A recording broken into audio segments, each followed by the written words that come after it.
Hello, everyone. Thank you for joining the Your Land, Your Wealth Unlocking Natural Capital webinar. To get started, first, I'd like to point out just a couple features on your Zoom screen to kind of help facilitate this conversation, specifically in addressing some of your questions. You will notice that the live chat is not available, but also at the bottom of the screen, you'll see a Q&A button. So please share any questions that you have using that tool, and we may address some of those questions as we go. Otherwise, we do have time at the end of our discussion to address them as well. So to help get started here, or to get things launched, let me first just introduce myself. My name is Rich Henry, and I am the LandGate account manager for Natural Capital Exchange, who you'll hear from here shortly. Super excited to be here with you all for what I believe is going to be a very informative discussion that will provide you both immediate value, but also some actionable next steps as you consider options for monetizing what is probably one of your most important assets, your land. So today's webinar is really about helping you all understand and grow your natural capital net worth by understanding things like funding opportunities, managing your land as a portfolio of assets, and also really just giving you information to make informed decisions. So we will certainly cover what natural capital is, how you can grow and monetize that, and then also Max from Natural Capital Exchange will also share a practical guide for helping you compare some of the different programs that are available to you as landowners. So to get started, let's talk about Max for just a minute. So Max Nova, Max is the founder and CEO of Natural Capital Exchange, NCX, which is a company he started 15 years ago while studying computer science at Yale. So as an engineer by training, Max has dedicated a lot of his career to building tools that really support fair and honest natural capital markets, and also focused on driving prosperity both for landowners and also for our planet. So I feel really fortunate to have met Max and joined up with him at NCX to help them kind of realize the impact of LandGate's capabilities in supporting their mission. I'd also like to introduce Craig Kaiser. Craig is the president and co-founder of LandGate. Craig has a deep and enthusiastic passion for technology. He also comes in with decades of experience working hand in hand with folks like you all, landowners. He is focused on helping landowners really unlock the value of their properties. His latest effort, LandApp, provides landowners with that invaluable and what is often very difficult to access information about your property. So before I hand it off to Craig, just another reminder that if you do have questions, please use the Q&A button at the bottom. And again, we'll field those as we go or address them at the end. Otherwise, I'm going to hand it over to Craig to share a little bit more about LandGate and LandApp, and then he'll hand it over to Max. And again, we'll address questions towards the end. Craig? Yeah, thanks, Rich. And yeah, for those of you who have joined some of our webinars before, as you know, we have this webinar series. It's really geared towards landowners, property owners across the United States to get as much information out in front of you folks to be able to make good, educated decisions on your property. Yeah, and it's going to be an exciting talk here with Max. He's created quite the platform. Obviously, he's an extremely informative and knowledgeable individual. So, like we do in all of our webinars, ask as many questions as possible. We'll field those and get them over to Max. And if you got questions, I'm sure someone else out there has the same questions. So don't be afraid to ask questions. Max is happy to field those. A real quick pitch of LandGate and what we do. Like Rich said, we have a mobile app. It's called LandApp. You can get it on the Google Store, the Apple Store. And what we do is for every single parcel in the United States, we run really in-depth analytics and give you an index score for every single parcel of what's a relatively high or low value on your property. So if you have a parcel of land and it's sitting in an area that is very high value for solar energy or battery storage or data centers or any other type of resource on your property, you get an indication very quickly, and it's an open and free marketplace where you can actually post that listing, post your property. It's yours. There's no listing fee. There's no commission. And that property actually gets out in front of folks who would like to work with you, and they'll pick up the phone and they'll call you directly. We're not a broker. We don't make money off of that transaction. But but it's a unique take on a value add for the U.S. landowner. So without further ado, I'd like to introduce Max Nova. He has some interesting, if you're out there listening, and regardless of where you're at in the United States, if you have a tree on your property, or your neighbor does, or your uncle does, or your brother does, Max has developed a really, really interesting thing here where I've never really seen a business do what Max does at NCX. And I mean, I think the best way to frame things on a high level, it's kind of a financial or a wealth advisor for your property, specifically revolving around your trees, which is really interesting.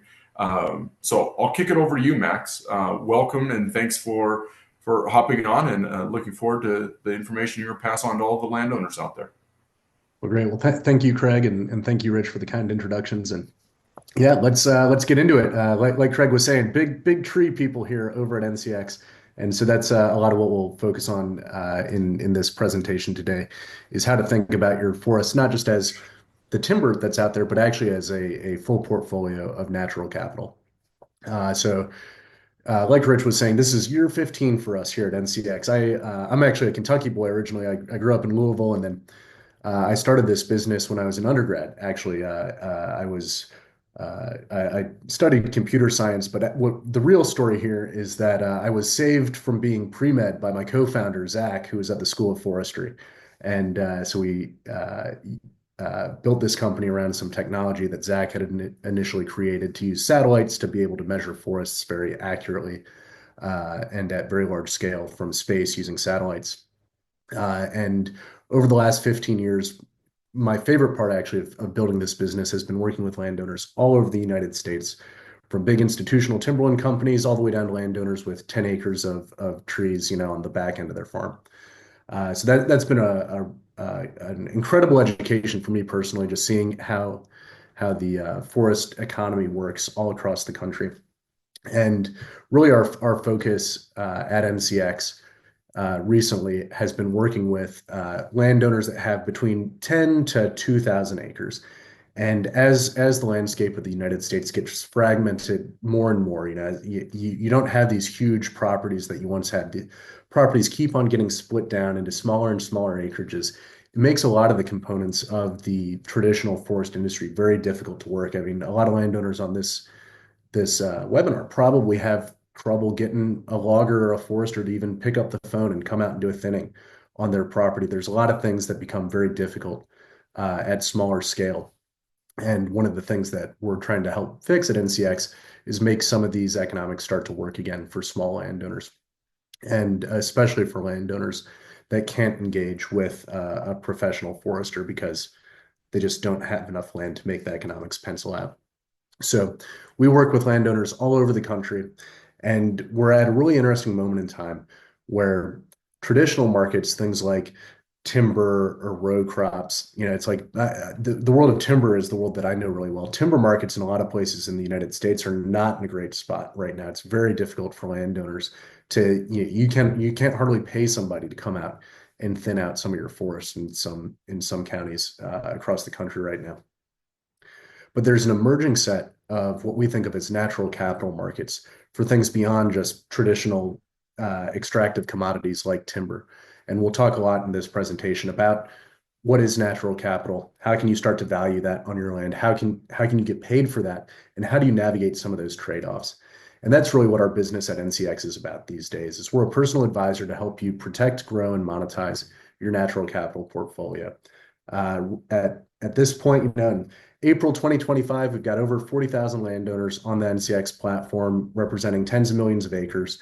And one thing that we're really proud of is we've actually helped landowners get more than $20 million of payments through the NCX platform so far. So it's creating real impact on real acres for real landowners like you. But these are new markets. And so what I hope that you get out of this presentation today is a little bit more confidence in how to take the first steps in engaging with these markets, avoid some of the classic mistakes, and start to think about managing your land as the portfolio it is. You are very serious, I'm sure, about thinking about your retirement portfolio, making sure that you're going to have enough money to pay for the things that you want in your life. Send your kids to college, pay for retirement, all that.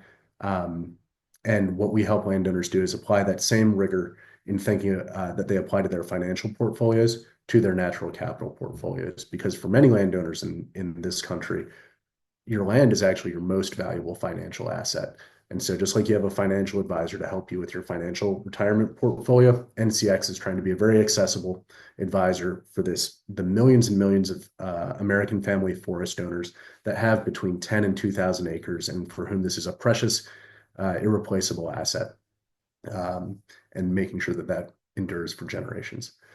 And so let's talk about what this actually means. What is natural capital? I think everybody on this call probably knows what timber is. You go to Home Depot, you buy some 2x4s, right? And there's a $10 billion a year business in the United States geared around paying landowners for the timber that grows on their land.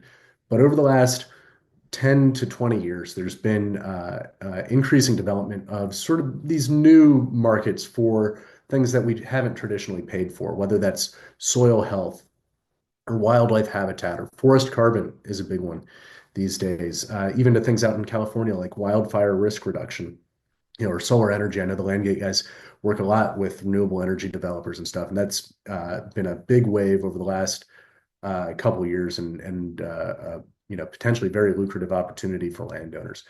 But one of the things that actually is more complicated about natural capital than your retirement portfolio is that anything you do on an acre of your land affects every type of natural capital on your property, because these ecosystems on the land are so interconnected.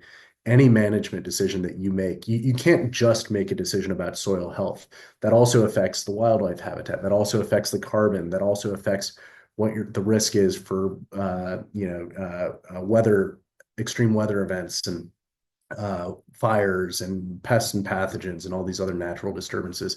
It's all connected. And that for me is actually one of the really exciting things about this emerging field of natural capital and natural capital portfolio management, is how intertwined all this is. And as a landowner, you sort of intuitively know this. But what we're trying to do at the Natural Capital Exchange is start to give you the tools to help manage your natural capital that you have for your retirement portfolio. My dad will log into his Fidelity account a couple times a day just to see what his, how the stocks are doing. Although that's not a great move lately. I keep telling him to put the phone down for a couple weeks right now. It's a little bit of a grim time to be looking at your Fidelity net worth. But he knows exactly what that number is. My dad really cares about what that net worth number is. That really matters for his retirement. And as a landowner, you should know what your natural capital net worth is too. And sort of like the LandGate guys have scores for the viability for solar or data center stuff, right? Like at NCX, we're very focused on the natural capital side of the equation and what's going on in nature. And so we started to put together some of these natural capital scores for the different natural capital assets that you have on your property. And so if you log into your NCX account right now, and anybody can do this for free, is you select a property and create an account and log in, and you can see what our evaluation is of a couple different natural capital scores on your property, from carbon to forest health to timber. And we'll be adding more and more of these over time, and actually paid members can sort of drill into these and see what some of the subcomponents of these scores are, and like what's driving a good score or a bad score. But this is a great starting place to start thinking about your land as a portfolio. Is what is your net worth? Where are the areas where you're doing okay? Where are the areas where you're not doing so good? This particular example here is very low timber volume, so it's really not a great fit for maybe some timber harvesting programs.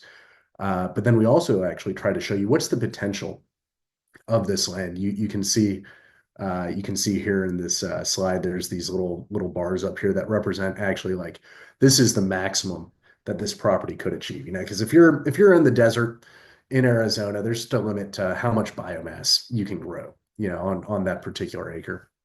And so not every score, or not every property can achieve a 10 in every category, and that's fine. And there's always trade-offs between all these things too. That's another word that you'll hear me say a lot in this presentation, is trade-offs, because anything that you do in your natural capital portfolio has a trade-off. Maybe you're making a bunch of money on timber, but that has an effect on how much carbon that your forest can sequester. And so it's all a balancing act. And that's part of what we do at the Natural Capital Exchange is help you navigate some of these trade-offs between the different assets in your natural capital portfolio. The other big dynamic to think about when you're trying to be serious as a manager of your natural capital portfolio is the cash flows, obviously. And part of the way we help educate landowners about this at NCX is to think about sort of two distinct accounts that you have. You have your nature account or your natural capital portfolio and your bank account. And the actions that you take on your land often have effects that show up in one or both of these accounts. And just to demonstrate, for example, like you might have a bunch of mature trees on your land. If you harvest those trees, the balance in your timber natural capital portfolio goes down, but you get a nice big fat check in your bank account. And conversely, like you may have a really low score for some habitat of, say, turkey. You know, you love going out on your property and hunting turkey with your grandkids, and your turkey score might be pretty low, and there's a lot of room for improvement there. That's an opportunity to take some money out of your bank account and invest that in your natural capital portfolio by doing some habitat creation or for some forest stand improvement actions that'll increase that turkey habitat score on your property. Um, and so, but these are tools that like really are not available to landowners right now. And this is what we're trying to make available to landowners across the country so that you can start to understand what is the effect of the actions I take in my natural capital portfolio, and what does that mean for the health of my nature account and my bank account as I move forward, so that you can make informed and confident decisions about this precious asset that you own. And you know, if you're on this call, I'm wondering, let's see how many people we got on here. Yeah, the 30 or so participants on this call. Many of you probably have a financial advisor that you talk to about your retirement portfolio. And when you go talk to that wealth advisor, they do a very similar thing. They say, "What are your goals? You know, what's in your portfolio right now, and let's talk about other opportunities for you to like invest in some things that might have a higher rate of return or a reduced risk profile or things like that, just depending on what your goals are and what your current portfolio looks like." At NCX, we do a very similar thing where we say, what are your goals as a landowner? What can your land actually support? And then what are the different opportunities and the threats that you have that are facing this portfolio of natural capital on your land? And all of that comes together in a plan about which programs you might sign up for, what actions you might take in your forest or your fields over the next 5, 10 years to move you closer to your goals.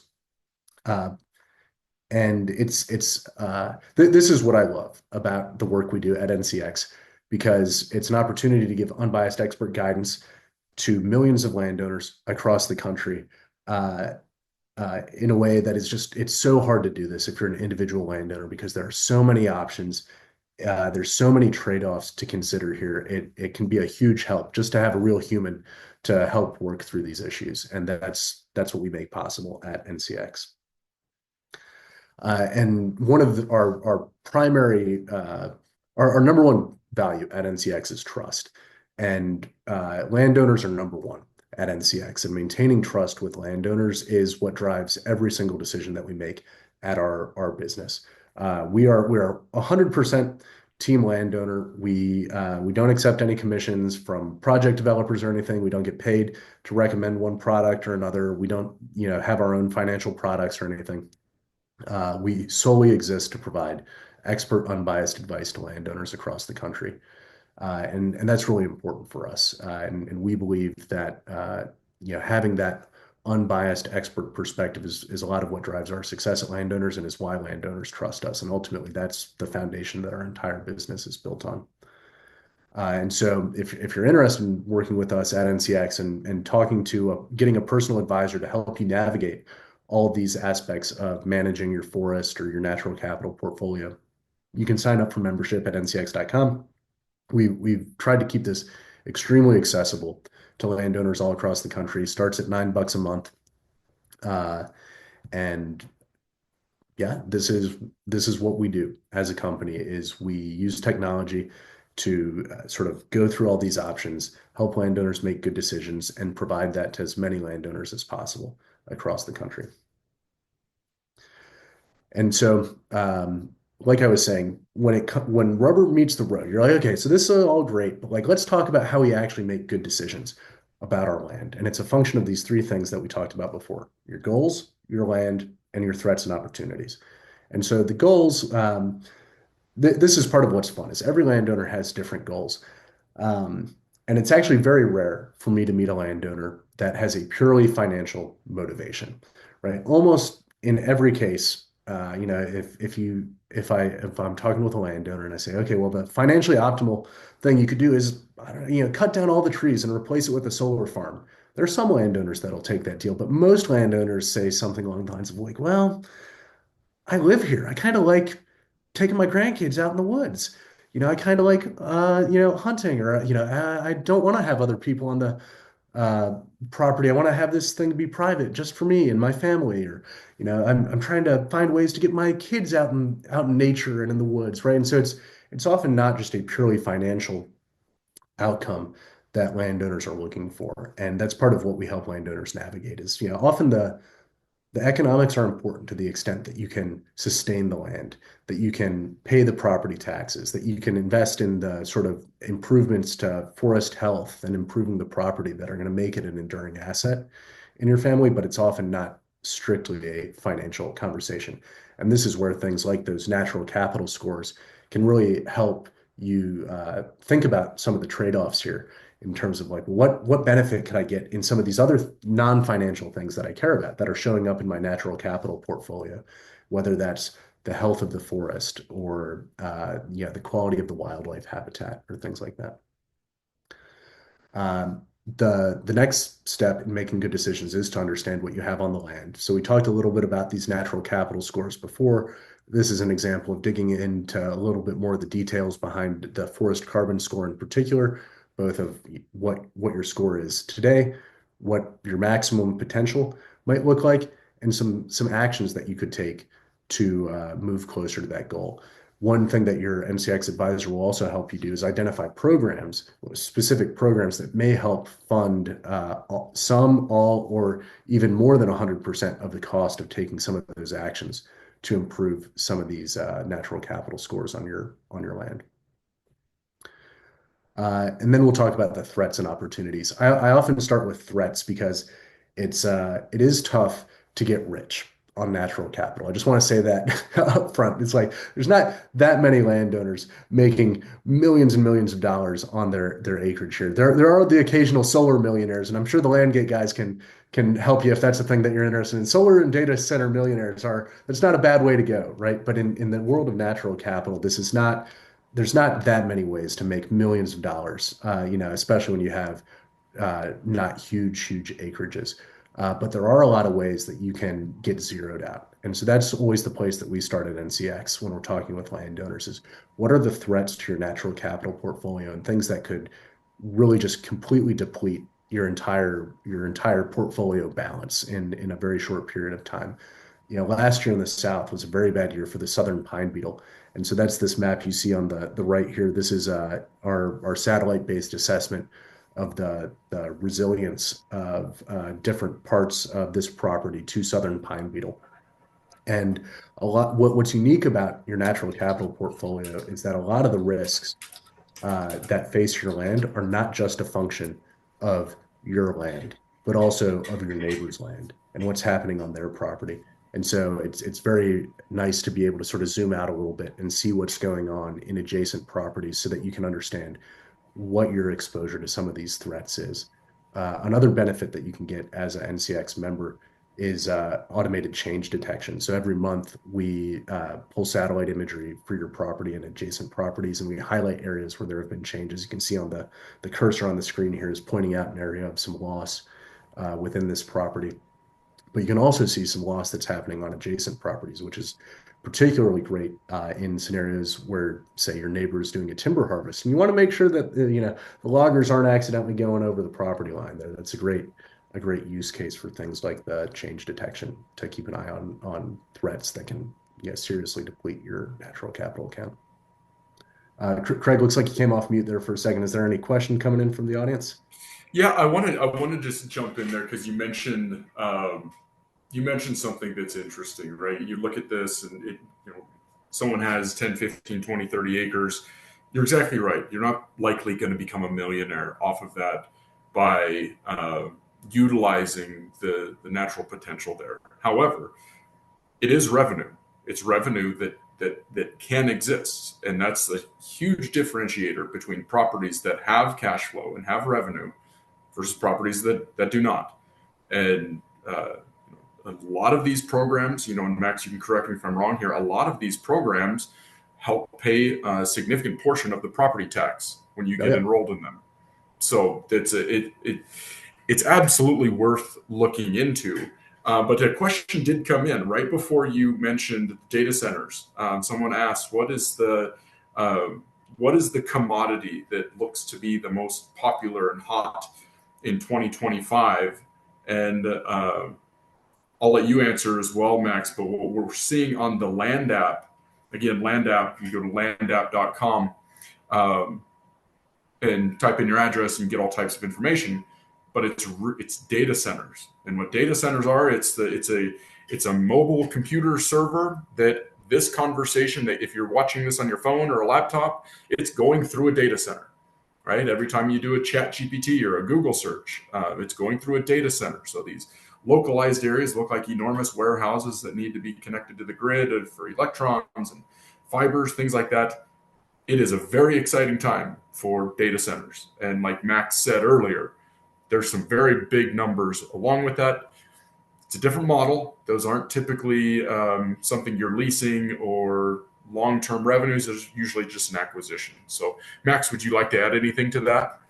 Yeah, the thing that most strikes me about so many of these markets outside of traditional commodities like row crops and timber is the volatility in these markets right now. So, carbon was really big a couple years ago. Carbon markets right now, it's like kind of a tough time for forest carbon markets, at least right now. And actually, a lot of timber markets right now, and a lot of places aren't doing so hot. But, data centers are very hot right now. But it's one of these things too, where that's such a quickly evolving field. Like I just saw Microsoft is pulling back on some data centers right now.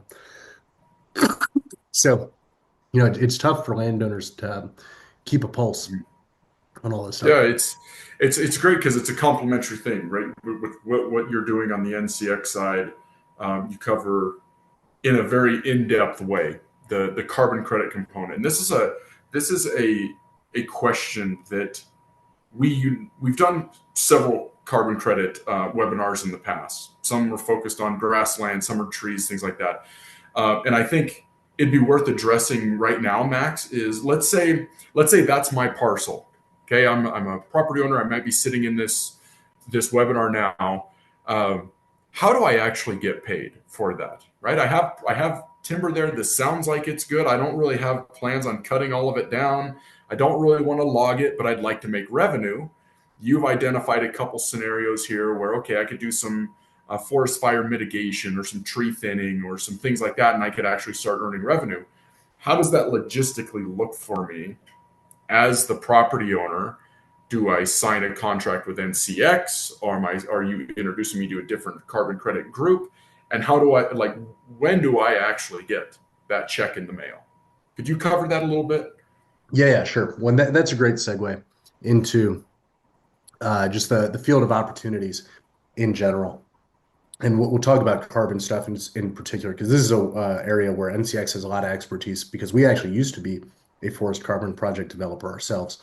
NCX does not develop any of our own projects anymore.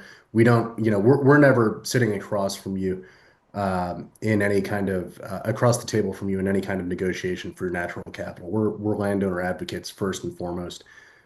So we will sort of survey the market, let you know what your options are, and we can definitely help connect you with project developers. We don't receive any fees from forest carbon project developers or anything, though.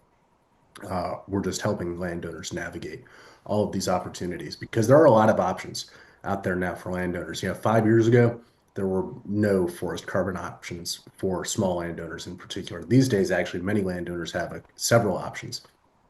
Uh, the question is always, is it a good deal? And we'll talk about sort of how landowners can evaluate uh, that question in light of their goals and their land. What are those trade-offs? There's always trade-offs in any decision you're making about your natural capital portfolio. But another interesting component of this is the ability to potentially stack multiple programs together, which is another thing that NCX specializes in helping landowners navigate. Because we'll talk about these forest carbon programs, which basically are paying you not to cut down trees. Well, you can do that, and you can do hunting leases on top of that, and you can do some other recreational programs on top of that. And so there's often creative things that you can do in the natural capital economy that let you sort of sell the same acre multiple times. And there's sort of restrictions on what exactly you can do, and so the rules are fairly arcane. That's our full-time job, so it doesn't have to be the landowner's full-time job to figure all that stuff out. And Max, that's where it goes back to kind of what we said earlier, right? You guys are the financial advisor, the wealth advisor for that plot of land. Yep. The landowner, the property owner, they have their own profession, and that's what they're professional at, right? And that's consuming them day to day. This is exactly what you guys are situated for, is understanding that piece of property. What are the different potentials there, and then then managing that as well. Correct. Yep. Yeah. I mean, and it's we can sort of skip over this part a bit here because it's a full-time job to understand what all these opportunities are out there. What are all the trade-offs? What are all the dimensions of these decisions? Is it a good idea in the short term and in the long term? Or is this a thing that seems good today that you're going to be crying about tomorrow and your grandkids are going to be like, what was grandpa thinking? Yeah.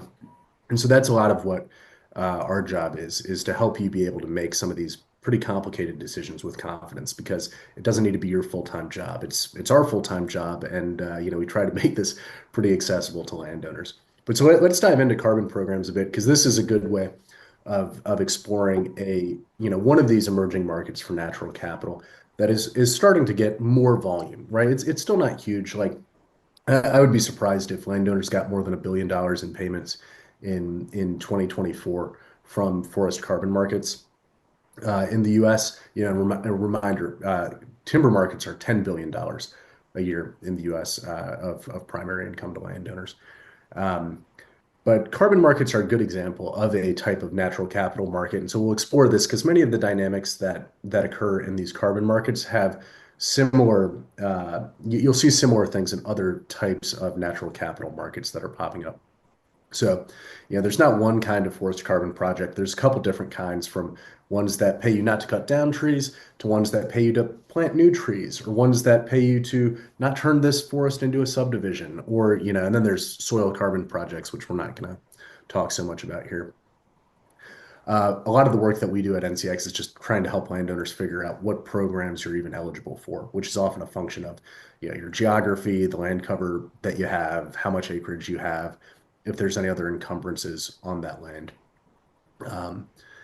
And then this question of like, okay, well, how do I get paid and where's the money coming from? Well, the money is coming from mostly corporate social responsibility groups, people that, have promised, like, Microsoft or Google or Facebook, that have said, we're going to be net zero or carbon neutral or something.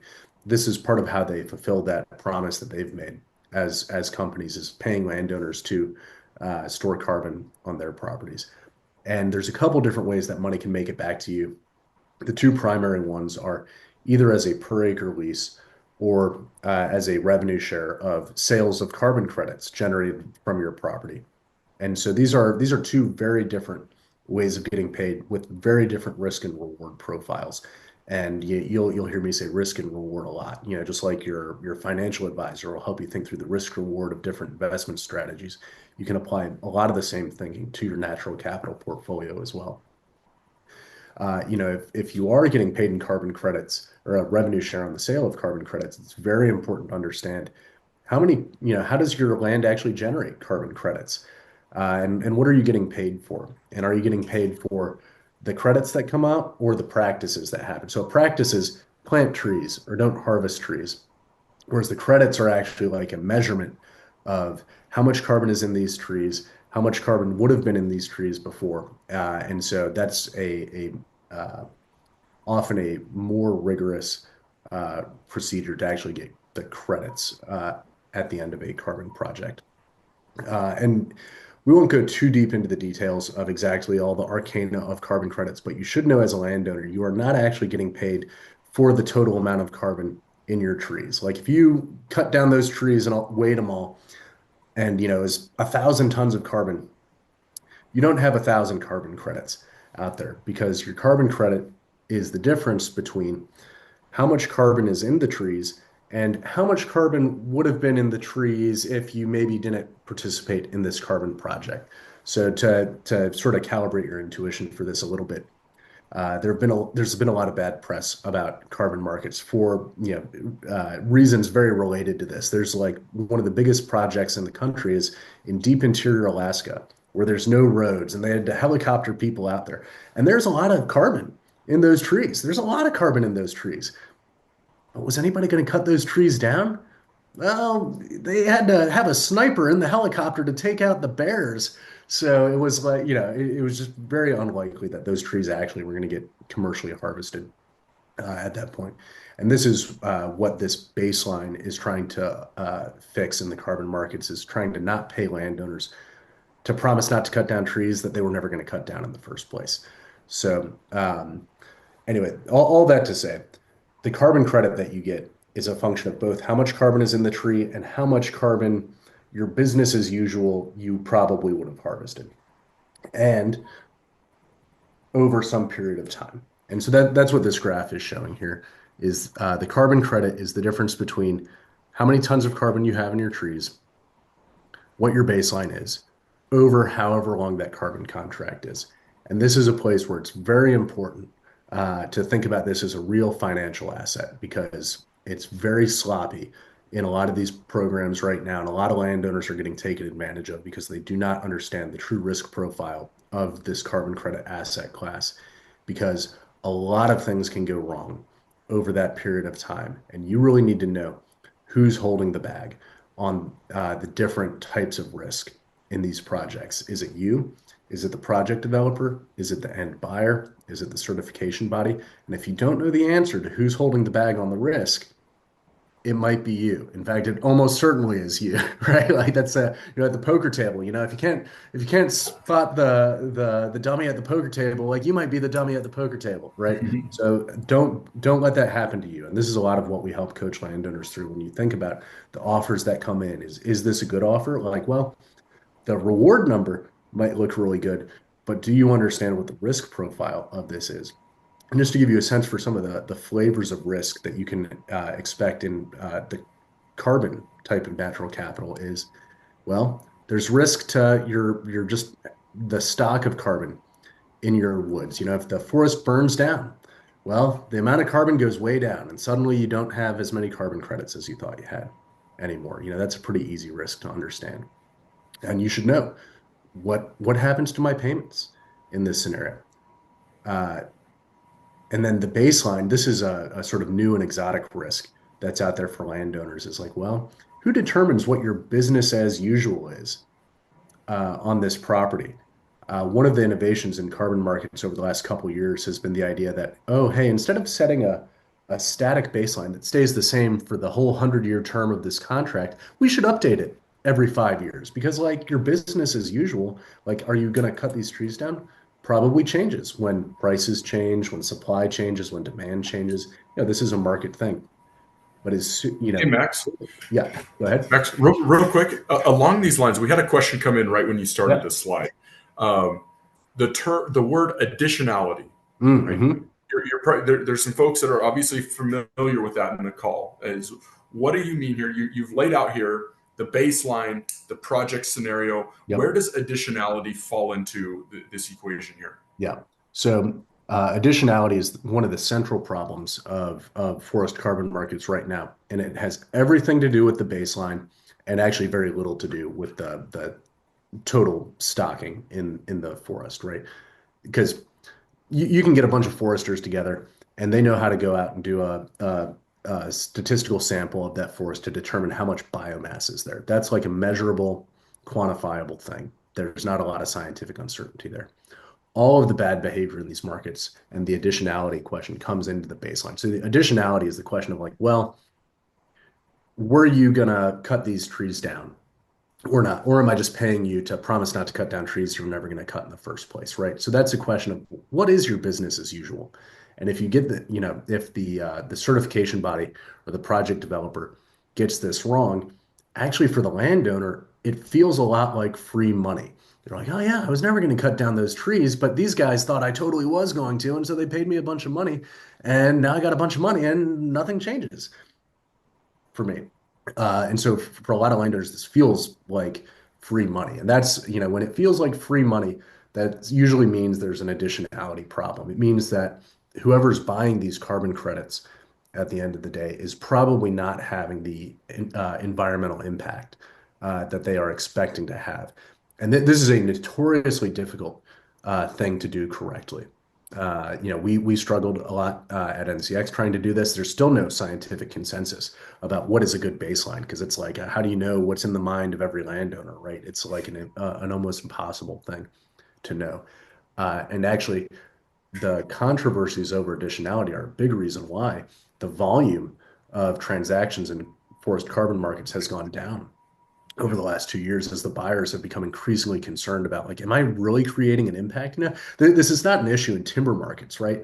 Like no one rolls up with half a log truck and being like, this is 100% full log truck. People are like, what are you talking about? I can weigh it. I can know that I'm not getting what I paid for, right? And that's much less transparent in a lot of these natural capital markets, which is part of why our mission at NCX is to help create fair and honest markets. Because when the markets aren't fair and honest, the transaction volume goes down. That means there's less buyers willing to participate. That means less landowners are benefiting from these markets. And it means that we don't have the thriving, flourishing natural capital markets and ecosystems that we could if we actually had fair and honest markets for these things. But it's still early days for a lot of these So markets. Max, so Max, NCX, if the property owners out there listening right now is like, holy cow, I was interested, but this sounds really complex. I don't know if I can do it.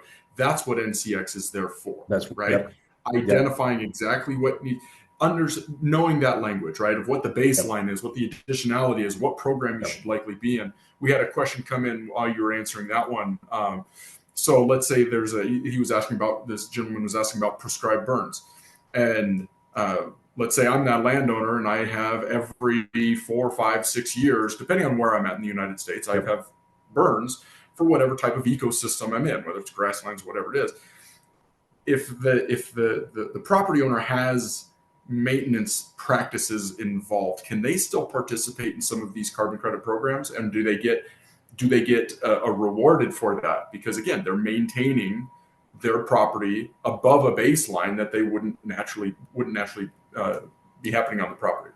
Yeah, it's a great question. And the answer, like almost everything, unfortunately, is it depends, right? Some programs will let you do, maintenance thinning to improve the forest health. It's like you need to do that actually in a lot of cases to reduce your risk of like getting pine beetle and stuff like that. Or doing prescribed burns to keep the undergrowth under control and things like that. Those are all positive practices. This is a place where, as a landowner, you need to know what's in the contract or work with an advisor like NCX to like really understand what are your objectives on the property? Are you going to be able to do the things that you want to do? Or does signing up for this program restrict you so much that the restrictions and the risks just are not worth the reward of what you're trying to do? And so, but it is complicated, and there's a lot of risks out there in all of these different asset classes. In carbon in particular, we had talked about the stock risk, we had talked about the baseline risk, price risk, right? Like if you're getting paid as a percentage of the sale of the carbon credit, suddenly now you're exposed to the carbon price. Maybe the price of carbon goes to the moon and you're sitting pretty, or maybe it totally crashes and you're wishing you had just taken the flat per acre payment, right? That's a risk. And you can, and there's not one right answer, right? There's just a different risk reward profile that you as a landowner need to be aware of. And then the final thing is, when you're signing a 30-year contract, you actually need to start asking some questions about the counterparty risk. Like, is the person sitting on the other end of your table actually good for this for 30 years? Yeah, and actually in some markets, like solar markets, I know, for example, like you have what's the language? It's like a decommissioning Um, uh, you guys are going to be more familiar with the solar stuff than I do, right? But like they basically have to put the money in escrow or something to be able to Mhm. decommission the project at the end of term anyway. Yeah, all the reclamation clauses and things like Yeah, that. Yeah. yeah, exactly. So those are all very important things to think about if you're not 100% sure that your counterparty is still going to be solvent at the end of the term of these contracts. And honestly, one of the things that I think is uh, one of the biggest structural problems in a lot of these natural capital markets right now that prevents a lot of landowners from participating are the very long contract terms because those have a lot of risks. And as landowners, you guys are smart, right? Like you look at those and you're like, this is longer than my mortgage. Hard pass. And I think that's a very reasonable thing to do in a lot of situations. Um, well, cool. So I know we're getting close on time here. I want to make sure that we have plenty of time for questions, but I did just want to end with a slide about trade-offs because every decision that you make managing your natural capital portfolio is going to have a trade-off. There's nothing that you can do that's going to be uniformly good for every one of your natural capital scores and your bank account at the same time. It just doesn't exist, and that's fine.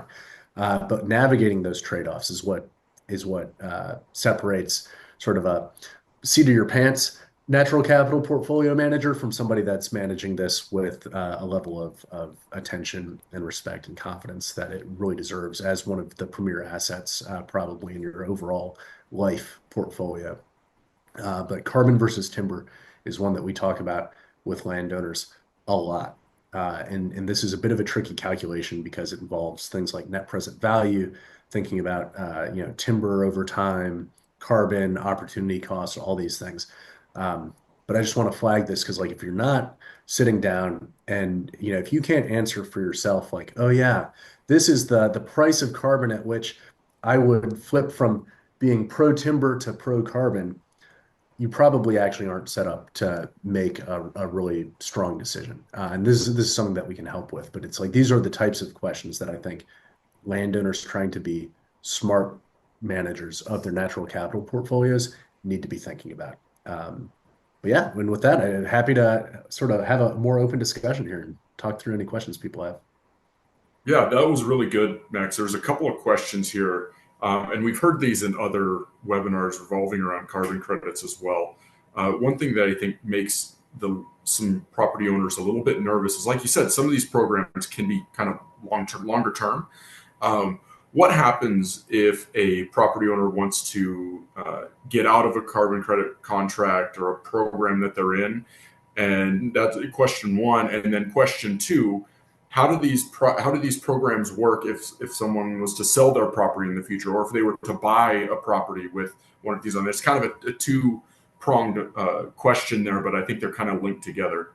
Yep, but both really important questions, and the answer again is it depends. Different programs have different termination restrictions. Some of them there's like major penalties for that. And often the encumbrance is either on title, or I mean, it's very difficult to like escape from some of these long-term things, and that's one of the big considerations that landowners have is, do I want to burden my grandkids with this? If I still got 20 years on the clock on this carbon contract, and I pass this on to the next generation and they want to sell the land, suddenly have I like dramatically negatively impacted the sale price of this property because it now has this encumbrance on it. Those are all really important considerations for landowners thinking about this. And in fact, there's one of the emerging areas for the contract law in this field. It has to do with some of the certification requirements because actually behind the scenes, a lot of these carbon certification bodies in their standard require 100-year terms. And the landowners aren't seeing 100-year terms. They're signing contracts that say things like 20 years or 40 years or 60 years or something. And so the question is like, okay, well, what happens? Who's on the hook? Does the landowner, is there some sort of like shadow encumbrance on this property, like that has actually reset their baseline for any future carbon projects? And this is a thing that we're still trying to fully run down at NCX, but as far as I can tell, the answer actually seems to be yes, which is a big problem for landowners. Having these sort of shadow encumbrances on their natural capital rights beyond the actual contracts that they've signed. It's just like, it's such a weird world because it interfaces with certification, because there's not physical delivery of these products like in timber markets. So again, this is just another aspect of these natural capital markets that landowners need to be thinking about as they make decisions that affect their land for potentially very long periods of time. That was a good answer. We've got, I think, time for one more question here. Uh, Again, a very common question is what types of limitations is a property owner going to be looking at here? Obviously, you laid out 4 different types of kind of timber specific carbon credits there on that one slide. And obviously the limitations are going to be a little bit different. If you're doing afforestation and planting trees, your limitations are going to be different than if you're doing a tree thinning type carbon credit. But can you kind of run through maybe what those limitations are? And then maybe just to close things out, financially, what does this look like for a landowner, Max? Maybe across these different types of programs. I mean, how many dollars per acre would someone be thinking? Obviously, that changes across the United States, but what does that look like?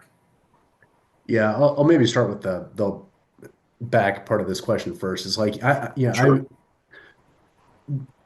it's usually you can usually cover your property taxes, so it's in the ballpark of like, I've seen landowners making tens to, on the high end, like hundreds of dollars per acre on some of these programs. Although, like, if you start doing like glamping, and you've got a yurt set up and you're Airbnb-ing it, right? Like you can start to make more money doing that, right? But in terms of just sort of more straight up natural capital style things, you know, up to hundreds potentially per year, right? But and that's if you're doing some higher end, hunting leases and things like that too. But uh, that's sort of about ballpark that landowners should come in. Again, you're not going to be making millions of dollars on the natural capital, but you can probably pay the property taxes. And then, in terms of the restrictions, or maybe the way we think about it is the eligibility requirements to be in different programs. A lot of it's a function of acreage and land cover, right? Do you have the right trees on your property to be able to participate in this type of program? And even for timber markets, right? Like you get paid different prices depending on the product mix that comes out of your trees, right? Whether you got a bunch of big old walnut trees or a bunch of scraggly little, like, flowering dogwood, it's like there's a huge difference in price between these things. And that's a lot of what we help landowners figure out. It's like based on what you actually have, what are your options? Because you're not eligible for everything. In fact, in your area, you might only be eligible for a small number of things. But part of the service that we provide to landowners is we're constantly scanning the market. And so when new opportunities do come up, we say, hey, you're actually eligible for this new program that just expanded to your area. So you might want to think about it based on what we know about your goals. Or you might say like, ah, no, pass, but that's fine. The landowners are really in the driver's seat, and our job is just to help them make informed and confident decisions about their natural capital portfolios. Wonderful. Well, I think that'll probably wrap it up for this webinar. The folks that submitted questions, appreciate that. And again, Max, thank you very much. This was very educational, very informative. Anybody interested in working with NCX, you can see the contact information there. Reach out to Max, and I believe consultations are kind of they're free essentially, right, Max? So if they're this struck a nerve with somebody out there and they're like, okay, I'd like to learn a little bit more, they pick up the phone, give you a call, and have a Give us a call. conversation. Is that right? That's what we're here for. Wonderful. Awesome. Well, thanks. Rich, would you like to add anything? Nope. Just want to thank Max for facilitating this conversation. Really appreciate it. Great. Thank you Awesome. all. Well, thank you all. Yeah. Have a great day.